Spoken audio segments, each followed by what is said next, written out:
xam ne ci nga bokk ci laa bokk Ndeye Dimet ci la bokk sénégalais yi dañ ciy gis seen bopp sànq wax nga ko mais da nga ko cof rek est-ce que ñi nga xam ne ñooy nekk ci biir administration Sénégal nga xam ne ñëpp a ko bokk bu ñu faree ñu bañ di ko xëy na jëlee di ko def ab arme di ko dóor ci xëy na ki nga xam ne seen adversaire. xam nga ci li ma gis.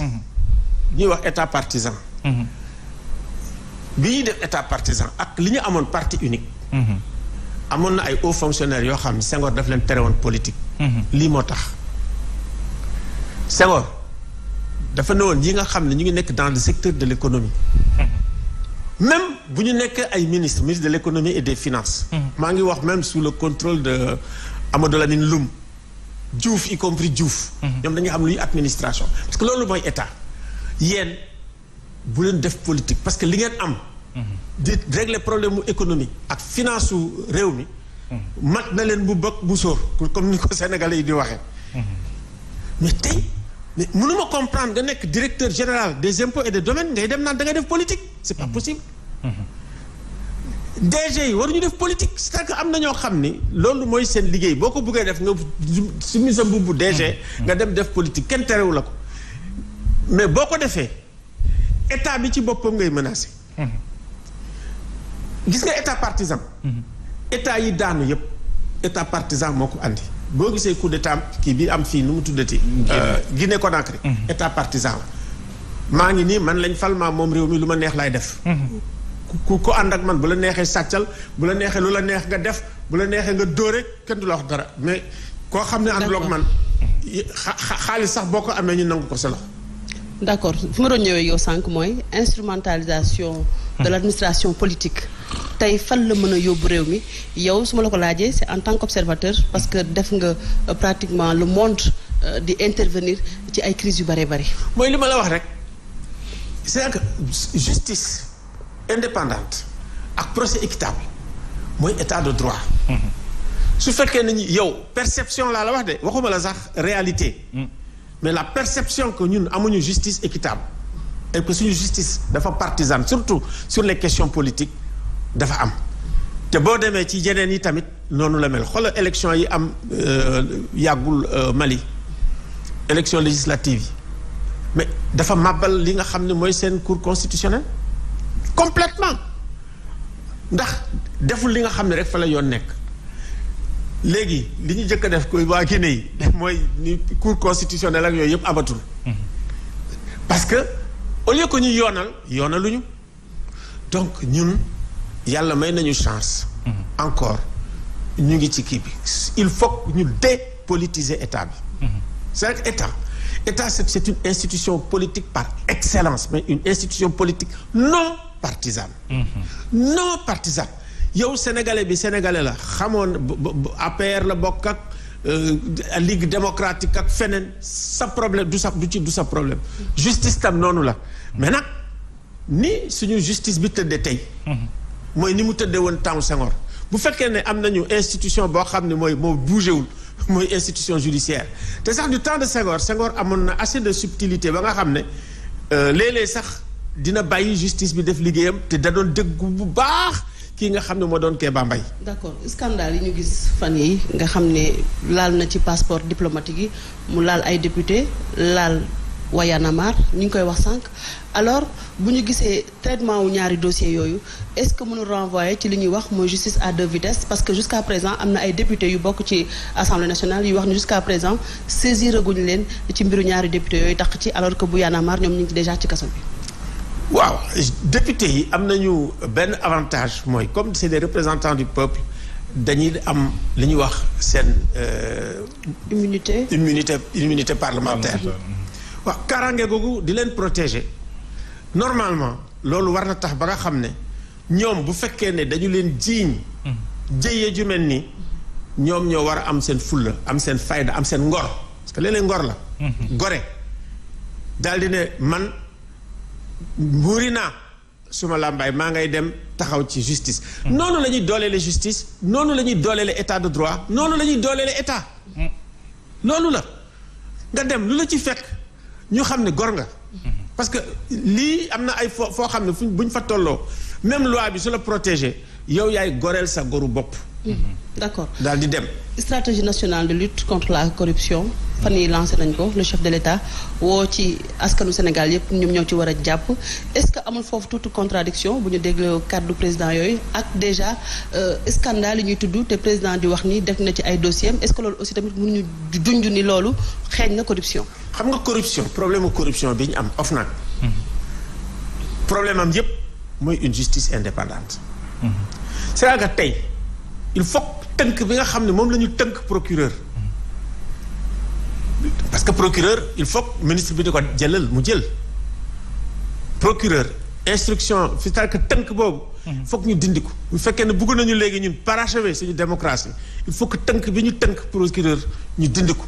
su ko defee procureur mu am liberté s'il le faut sax bu ne dañuy dem fal procureur ñu fal ko bés bu ñu nee procureur am na obligation bu fekkee ne OFNAC jox na ko dossier. mu traité ko mu jugé léegi ñu réglé lu bari ci corruption. waaye sañ-sañ boobu procureur amu ko soxna si Seynabou Ndiaye Diakhaté daf ko ne mais yow jox naa la 17 dossiers xaw ma 20 dossiers. traité ko mais mu ngi ci tëdd. xanaa xam ndax gis ngeen kii wu Oja bi.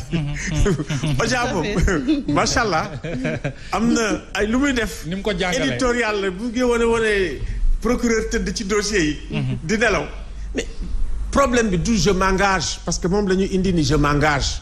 waaw damay lutter déedéet. président dafa naan procureur. yaa ngi dafa naan soxna bu Njaay joxal procureur mu traité. procureur traité. mu ne yéen day ànd ak man lenn de laa mën. wutal leen avocat. mën naa ko jàppale leen parce que quand même sama mbokk nga sama ñooñ la mun naa leen wutal avocat. waaye nag alalu réew mi moom ma ko. alors alalu réew mi dañ ko dénk. moom ko seen combat. li ci gën a fës bokk na ci wàllum bonne gouvernance alors tey ñu yàgg réclamer ay comptes ci. ay sénégalais yoo xam ne dañ leen dénk alalu réew mi bi ci gën a fës mooy wàllum inondation yi boobu it sénégalais yi di laaj ana xaalisu inondation yi fan la dugg ñu dégg fan yi passé aussi le chef de l'État wax ni IGE dina ci dugal loxoom tey boo doon def l'état des lieux ci gouvernance su président Macky Sall ndax gouvernance boobu noonu tey jii nii am na yokkute wala am na wàññite. waaw xam nga gars yi def kii danañ am na yokkute tuuti ndax indi na OFNAC. waaw parce que loolu ñi nga xam ne ñu ngi liggéey ci corruption. dañuy xool ndax ci mbiru yoon am na loo indi ci mbiru institution am na loo indi andi na ko. instrument yi kay macha Allah mais dans la pratique.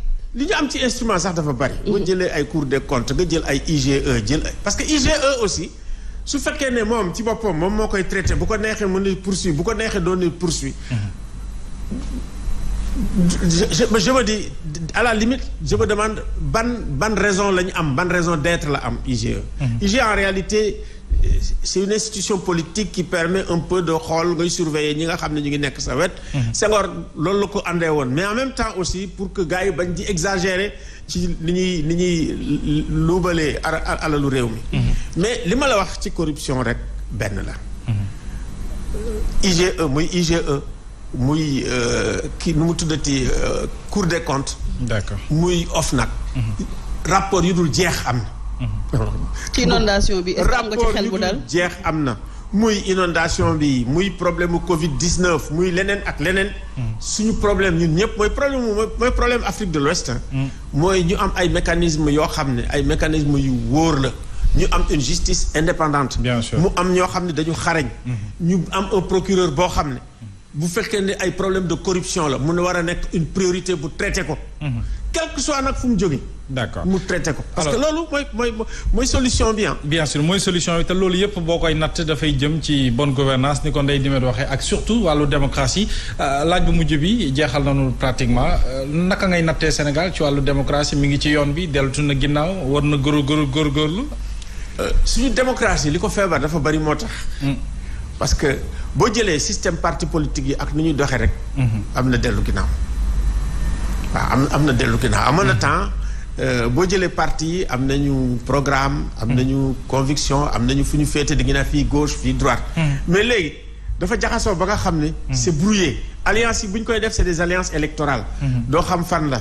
problème mu leadership am nañ ko tam loolu yëpp du Sénégal rek dañu nekk situation boo xam ne de façon globale la démocratie est en train de se chercher la démocratie elle est malade. ci àdduna yëpp pratiquement. boo demee Brésil nga dem France ku ci nekk yaa ngi naan way yéegam yow. léegi nag li nga xam ne nag moom moo am solo. moom la état bi deful. parti politique yi ak Sénégal mooy fi mu ne nii dañu toll ci foo xam ne foog ñu xalaat foog ñu càmbar. d'accord suñu démocratie seet nan la ñuy fexe ba nga xam ne dafay améliorer. te ñu déggoo ci.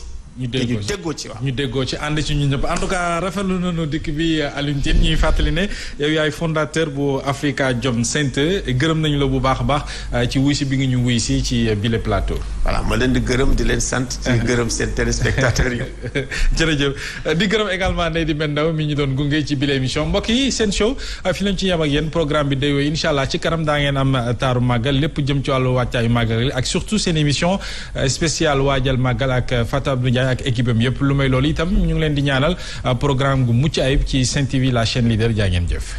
Des infrastructures, des transports terrestres et du désenclavement jaaree ko ci programme bi ñu duppee PAGOTRANS di programme d'appui à la gouvernance dans le secteur des